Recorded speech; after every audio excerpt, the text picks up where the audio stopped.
Got the shit in it.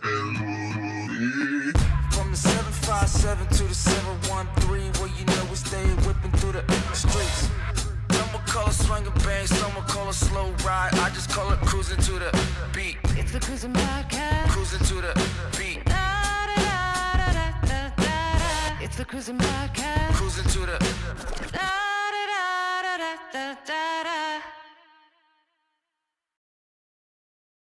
Yo, welcome back to another edition of the Cruising Podcast. I'm your host, Andrew Cruz, and today is February 8th, Sunday, big game Sunday. I don't know if I could get in trouble for that, for being the little podcast that could, but I don't want no problems from the NFL because I ain't got no money. But, yeah, man, today is Sunday, so, that game Sunday, the Unseasoned Bowl. How about that? We do that. This is like the first year where there's not a black quarterback in like 5 or 6 years. I might be wrong. Probably wrong. I'm very much wrong. I probably am. I don't care. Yeah, but with that, to start off the pod, I just want to let you guys know that today's podcast, as you probably see from the title, is that this is the Fall Off Review. Yes, J. Cole's album, The Fall Off Review. And I have a lot of things that I would like to say about it. And that's really going to be the podcast. And then I'm going to give you guys some Black History facts. Possibly. I don't know. Maybe. But, yeah, man, we just, that's pretty much where we are right now with, what we're doing for this podcast. But first, where you can find the Cruising Podcast on Apple Podcasts, Spotify, Patreon, YouTube, and anywhere you can find podcast needs. That's where you can find the Cruising Podcast. Also, you can find latest updates to the show is on Instagram at Cruising Podcast. Also on Twitter at Nicetown.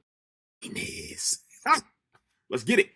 All right. So first of all, I would like to say this, and there, as you guys know, I'm the biggest J. Cole fan out there, and we're gonna start the podcast just straight to it. We're gonna get straight to it, man. You know what I'm saying? Just know we're not gonna try to fit anything in. We're not gonna try to. We are talking about J. Cole, and I would like to say this: he's a goat.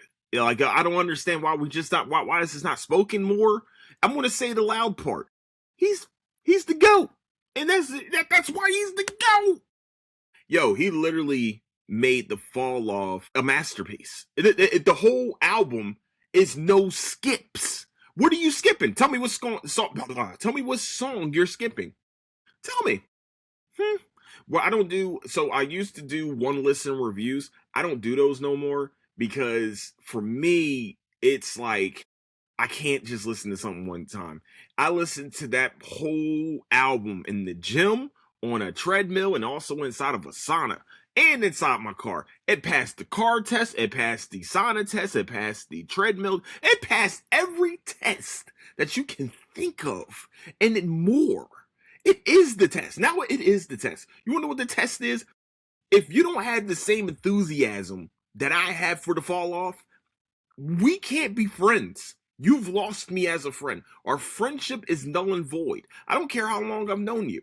Like, my friendships are based off of your excitement for the album coming out, first of all. Secondly, the enthusiasm after watching the album. If you told me you skipped a song, just one song, even 1 second of a song, you've lost me as a friend. I mean it. I mean it.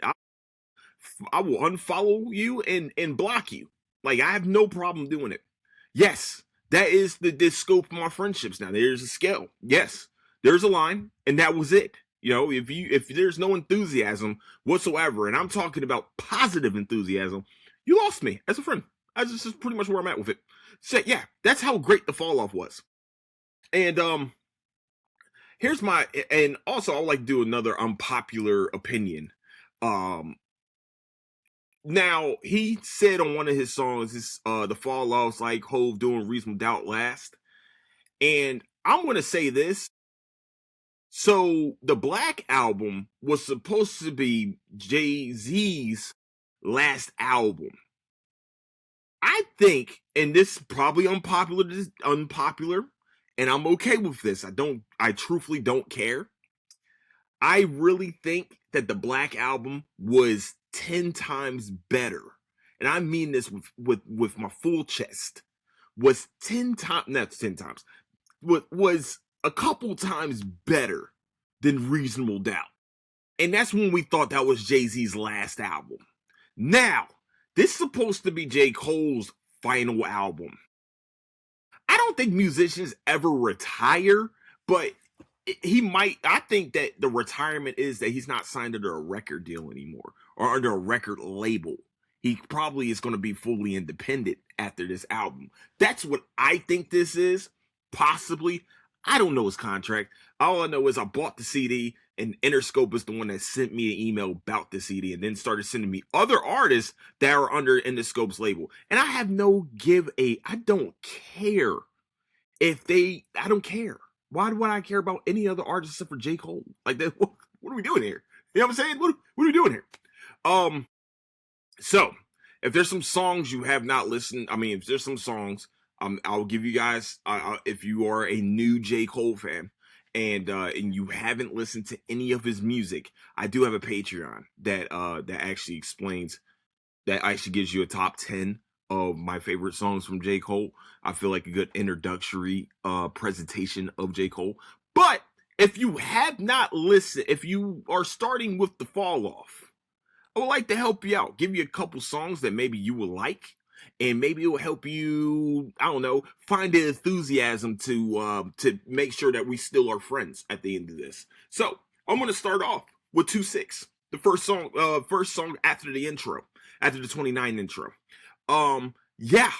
I hate when people say that J. Cole can't do hard music, and they're like, "Oh man, he just doesn't do it. It's just he's a soft rapper." Your daddy should have been soft. All right, how about that? All right. So first of all, secondly, that's what happened. He was soft. You know what I mean? When things happened, and that's how you came in within this earth. Because clearly you don't understand that J. Cole wanted to go hard. He'll go hard, and he did with 2-6. Okay. And then he said, "Look, I'll give you an album. I'll give you a music video with it. Here you go." 2-6. Yes. That's the first song that I will give you guys. First of all. Secondly, another song that I will give you guys. Hold on. I do have these written down mostly because I suck at I just suck at remembering names of shit. I just, they just give me things. Second song is probably not, these are not in order. Hold on, let me make sure they kind of are in order. Oh, shit. Okay, second song that I might help you out. Just listen to the whole fucking album. What am I doing? Doing here? Just listen to the whole album. I'm about to give you more songs. I just gave you the first one. No, listen to the whole album. There's no skips. There's no skips. Okay, you're welcome. No, but Poor Thing's one of my favorite songs off the album. For absolutely. Punk bitch. Yeah, punk bitch. Yo, y'all wanted him to go hard in the paint. He decided to go hard in the paint. I don't want to hear shit. Everybody's sitting here like, "Oh man, well, he the apology to Kendrick." No, this is he deserves all the apologies for all those people that took him out of the top 3. You know, wanna know why he's not the top? You wanna know why he's not top 3? Because he's not the 3 or the 2, homie. He's not. Sorry. I know you guys like Kendrick and you guys or whatever like Drake. No, real hip hop is J. Cole. Real rap shit is J. Okay? Let me help you guys out with that. But when he wants to go hard, he goes hard. You know what I'm saying? Quick Shop. He went crazy on that shit. He was angry. Like, you can feel the anger behind that song. There was a lot of anger behind that song. Quick Shop was amazing, though. Okay? So just to help you guys out, just to make sure. You want some introductory shit to it? I got you. Who the fuck is this? Who the fuck is you? Who the fuck is you? Who the fuck is you? Like, who the fuck are you?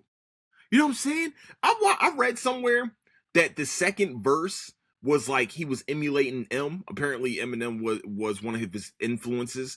And like, I have to re-listen to it maybe 3 or 4 more times to hear the influence of Eminem. I don't know. It's hard to rap like it. Like, I don't think people understand how hard it is how hard it was for Eminem to rap. Like, he was doing syllables. Okay, he was matching up the syllables. Okay, I don't know how to do it. I ain't gonna try to do it. That's not my rap scheme. You know what I'm saying? I rap like, I rap. I don't, I do a little bit. I do a little bit. You know what I'm saying? Nah, I'm joking. I can put some words together. You know what I'm saying? Put some words. Some people may call me, I don't know, the poet. But that's just the way we roll. But all right, continue on. I'm sorry. My bad.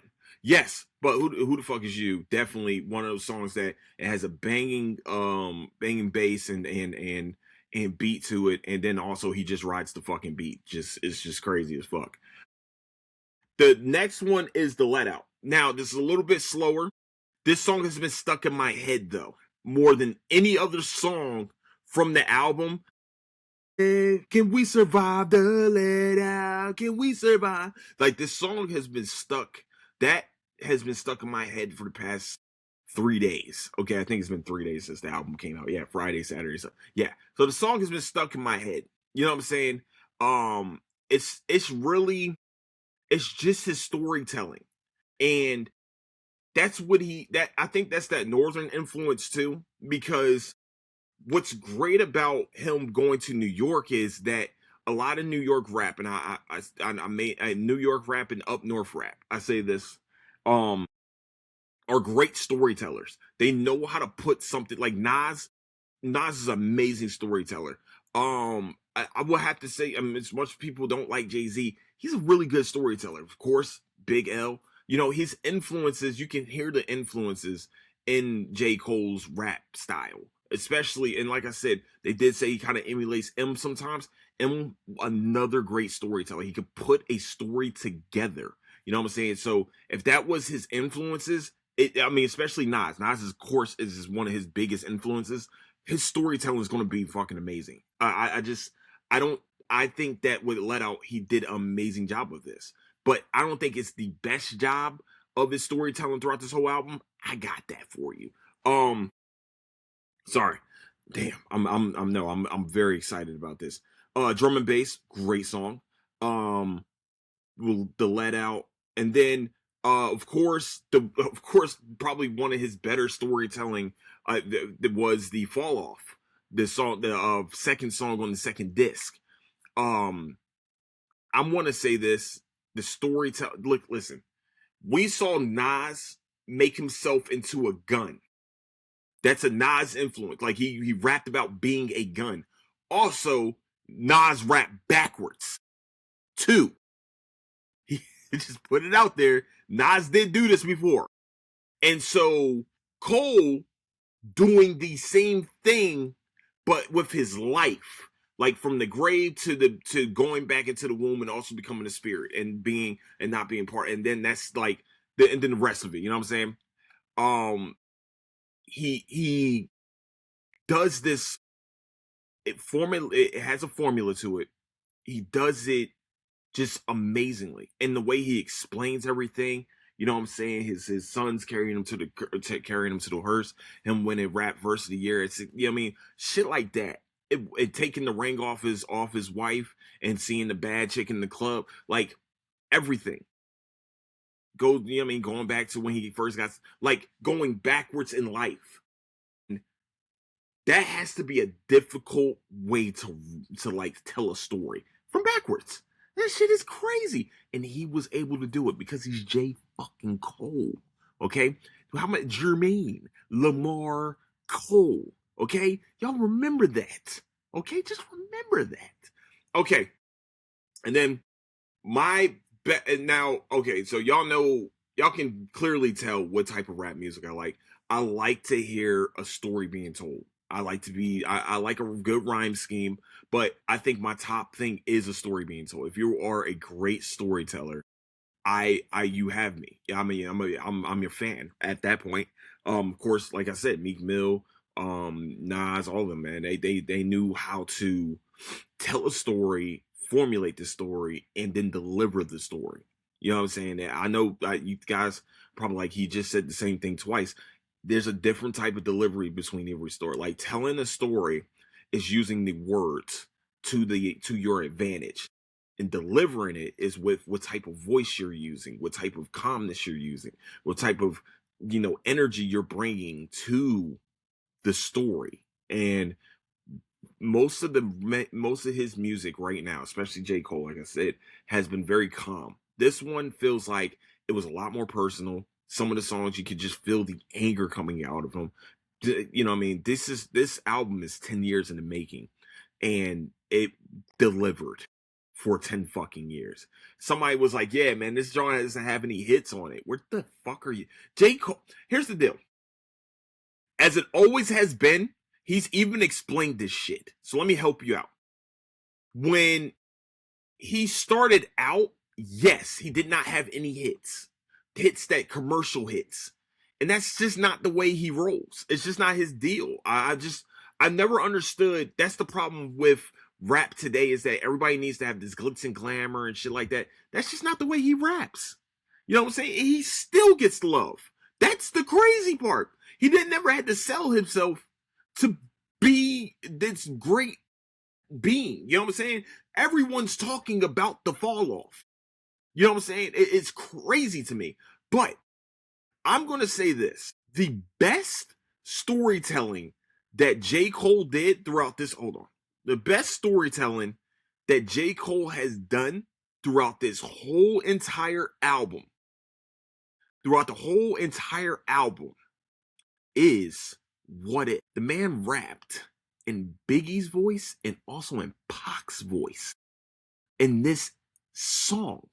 What if they were able to just talk to each other as brothers when they were cool? I mean, people don't know this, but Biggie and Pac were cool. Pac really helped Biggie become Biggie. You know what I mean? Like a big star. He was a part of that. And of course, it made some people jealous. I won't say who. It starts with an itty. But he did that.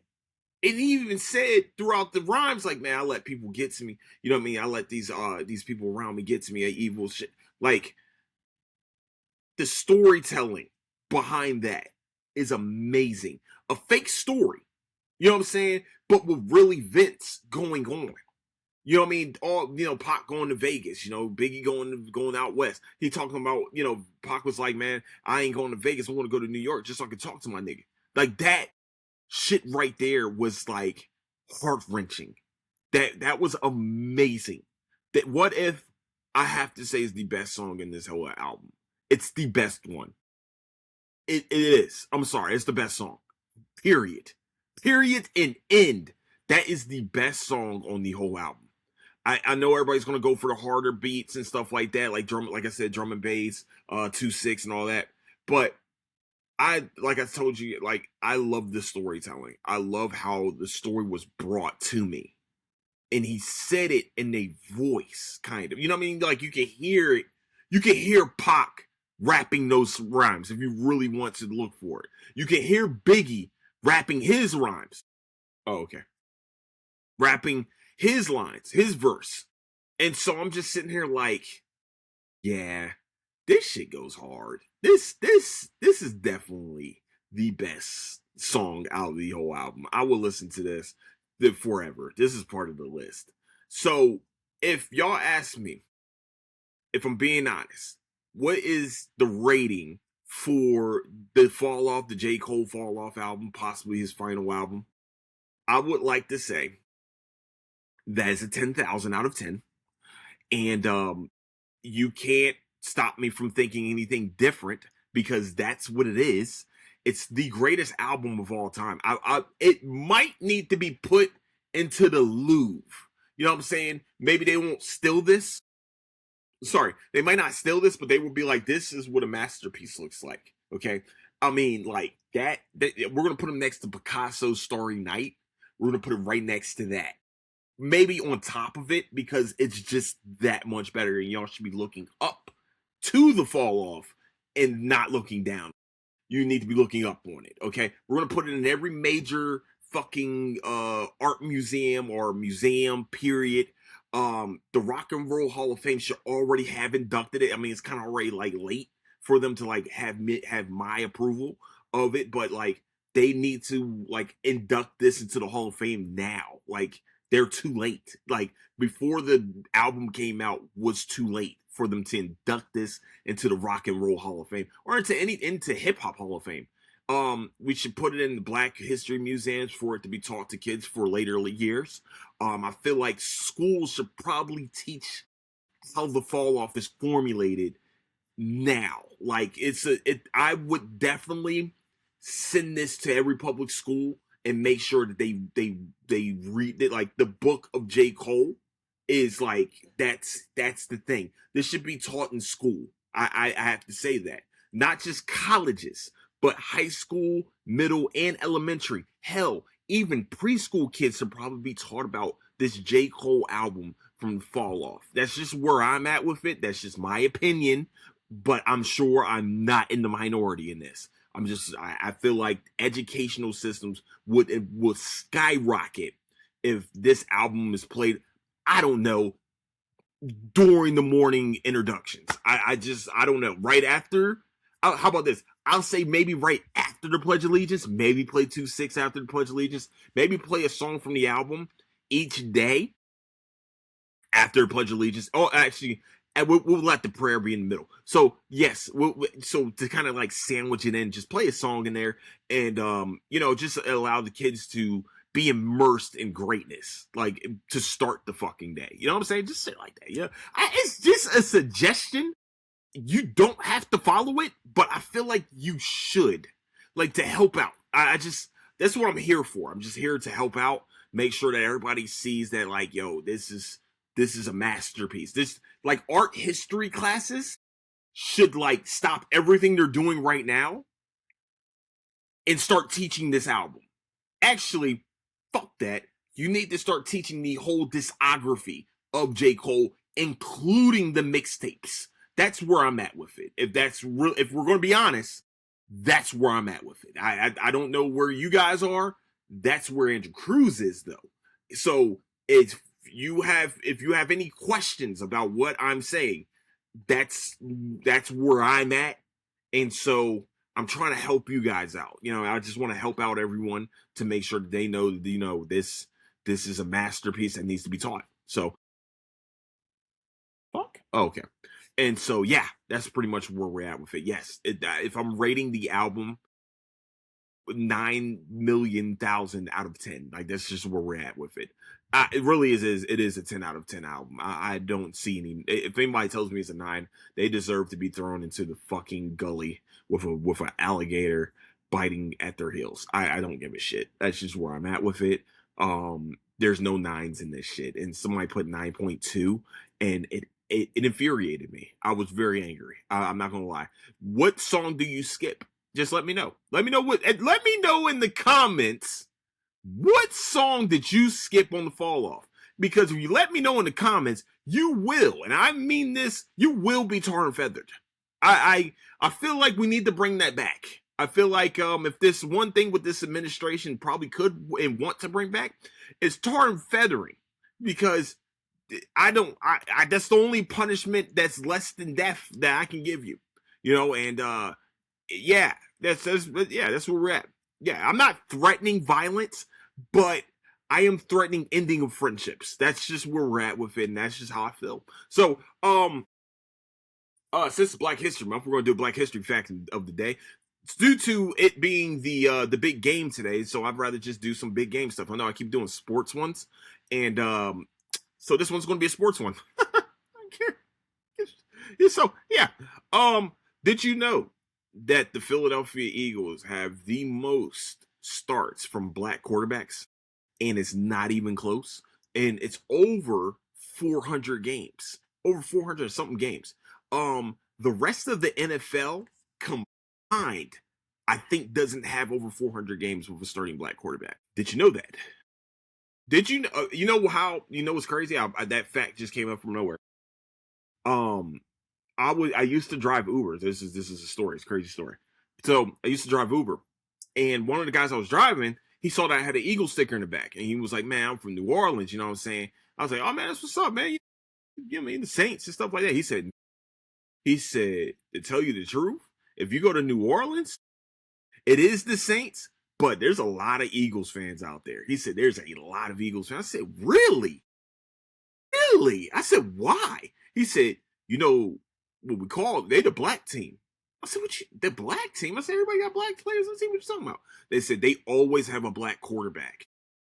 Always have a black quarterback. For some reason, they always have a black quarterback. I was like, yo, he just cooked. I was like, all right, hold on. So people want to think about McNabb. And I understand that. People want to be like that. And McNabb, I think, started 189 games himself. So it's something like that. It's a crazy number. It doesn't sound like a lot. That's a lot of games, and with 16 game seasons back in those days, 16 game seasons, and McNabb made it to 5 straight NFC title games. Just putting it out there. You're welcome. Yes, black quarterback today. Not sure. Tom Brady. No, I'm joking. Tom Brady actually won 7 Super Bowls, so I can. There's not too much to talk about. Okay, continue on. But y'all didn't know that before McNabb, there was Randall Cunningham. I think has over 100 games himself, and also. Not right after Randall. I think there might have been maybe a quarterback that sandwiched in between there. Might be wrong. I probably am wrong. Actually, pretty much am wrong. Between Randall and Rodney Peete also started a lot of football games for the Philadelphia Eagles. I know some of you probably thinking Jalen Hurts. Jalen Hurts has over 50 some odd starts as an Eagles quarterback. But also remember that we had Michael Vick for a while too. That was a starting quarterback, and also Vince Young. I mean, yes, we can talk about Vince Young. I understand he wasn't yes, I got it. I understand. So what's crazy is that that's what I was told by this person. I was like, yo, that's crazy. And so to find out that the team has more starts than the rest of the league is crazy. And it's by like it will take a couple seasons for the league and the Eagles not to have a black quarterback for them to catch up is the crazy part. And this is the league. Well, not the league. Well, not a couple of seasons. I'm sorry. That sounds stupid because there is 31 other teams. But of course, there's not a lot of starting black quarterbacks right now. Technically, if we're being technical, there's Hurts. I want to be technical, but if on his driver's license, he will be considered black. Pat Mahomes, Bryce Young. That's it. That might be it. I'm trying to think. You can't say Spencer Rattler because he didn't. He kind of looks like he did start last year, which I mean, Russell Wilson did start last year also. I'm trying to think who else. There's none in the playoffs. Jordan Love counts, yeah. Caleb Williams. Is there another one? No, there's not another one there. Sorry, I'm trying to do things. Gino started a lot of games this year. Kyler Murray maybe had a couple games this year. It's not a lot. Slim pickings out there, like being honest. And the crazy part is that, every black quarterback, as they wanted to make them be, it's a running quarterback. Oh, Lamar Jackson. What? The main one. I'm sorry. My bad.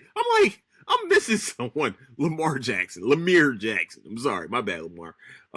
He didn't play a lot this year. That's probably what the problem was. An out of sight, out of mind type of situation. I think I'm missing someone. I knew I was missing someone earlier. Doesn't matter. Who cares? Well, I care, but I don't care. Oh, Michael Penix. Michael Penix got injured. That's what happened. Yeah, that's what it was. Michael Penix got injured. And also Cam Ward. Shador Sanders. Damn, there was a lot of black quarterbacks this year. Oh my gosh, this list is getting longer and longer now. Think about it. Like my dude. No, I'm playing. All right, so continuing on. But like I said, Jalen Hurts, like I said, the Eagles have the most starts from black quarterbacks of all time, which is awesome. I mean, of course, it's the city I'm from. Of course, it's my favorite team, the greatest team on earth. And of course, they're the black team. So that's that, especially in New Orleans. So if you go to New Orleans, you say, yeah, man, I'm the fan of the black team. They're going to know exactly who you're talking about. And it's not the Saints. So, and also the Saints had one black starting QB. Do you know who he was?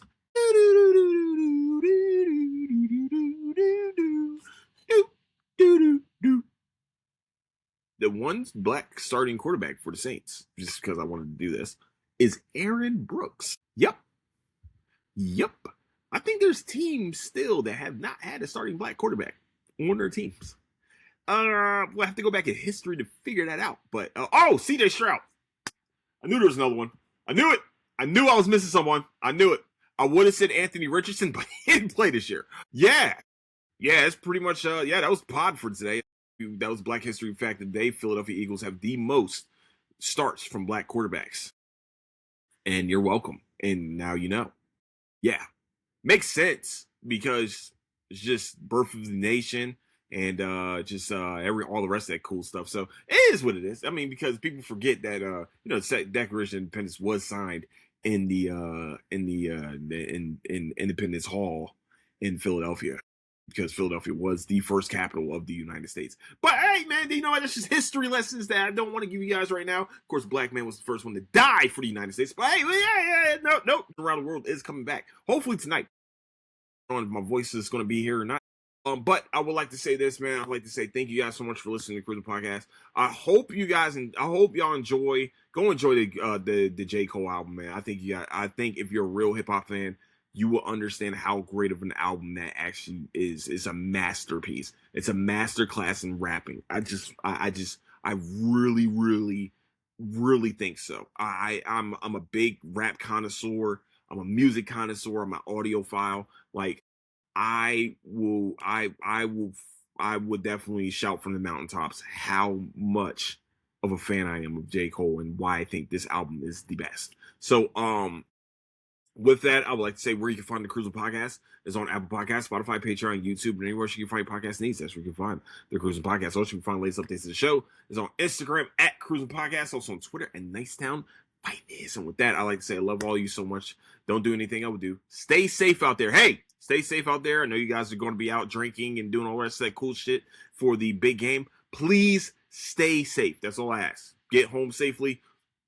But don't do anything I wouldn't do. I'll catch you guys later. Deuces.